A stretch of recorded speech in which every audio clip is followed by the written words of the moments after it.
Oke, oke, oke. Bismillah, assalamualaikum warahmatullahi wabarakatuh. Jadi hari ini ya saya bakal presentasi zakat. Jadi zakat itu yang bakal saya bahas kali ini adalah zakat itu definisinya, hukumnya, ancaman, keutamaan, syarat, ketentuan, dan penerimaan zakat. Dan zakat itu termasuk rukun Islam ketiga.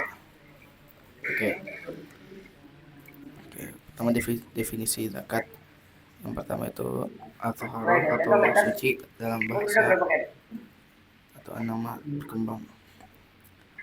Istilah syar'i penilaian kewajiban pada harta yang khusus dengan cara yang khusus dan disyaratkan ketika dikeluarkan telah memenuhi haul atau masa 1 tahun dan nishab atau ukuran minimal dikenai kewajiban zakat. Zakat disebut zakat karena harta pokok atau tumbuh dan berkah, dan harta yang tersisa pun bersih dari syubhat. Kedua itu hukum zakat.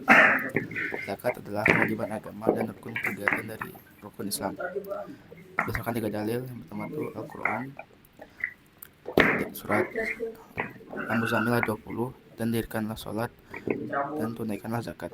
Setelah sunnah, Islam dibangun di atas 5 tongkat membayar zakat.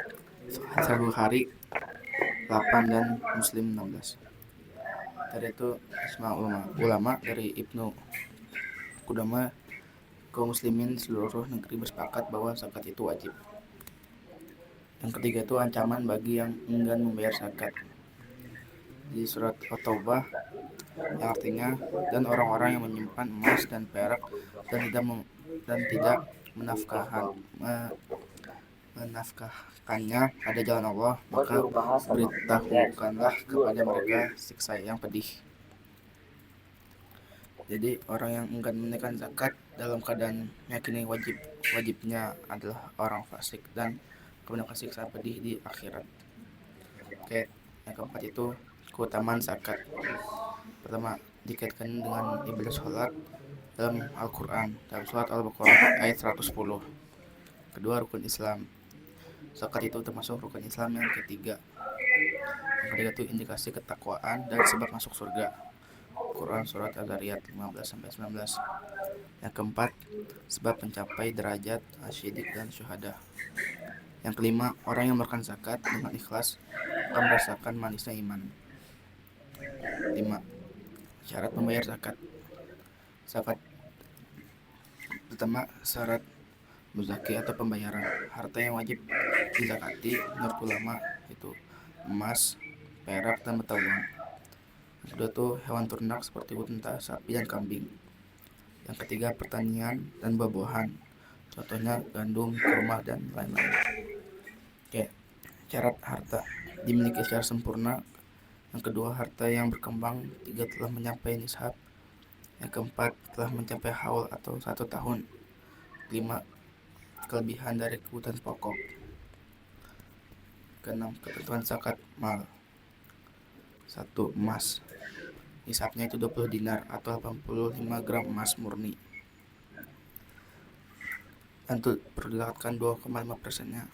Kedua, perak 200 dirham atau 595 gram perak murni. 2,5%. Mata uang atau penghasilan. Bisa perak sekitar 6 jutaan, 2,5% juga. Yang keempat itu hewan ternak. Unta 5 ekor, sapi 30 ekor, kambing 40 ekor. Yang kelima itu hasil pertanian. 5 wasak atau sekitar 720 kg. Yang keenam itu barang dagang sekitar 6 juta juga. Yang terakhir itu harta karun dan nisab atau haul. Oke, selanjutnya tuh ketentuan zakat fitrah. Pertama, definisi zakat fitrah. Wajib setiap muslim pada hari berbuka dari Ramadan. Untuk kadar itu 1 syah atau sekitar kurang lebih 2,5-3 kilo makan pokok seperti beras, kurma, gandum, dan lain-lain.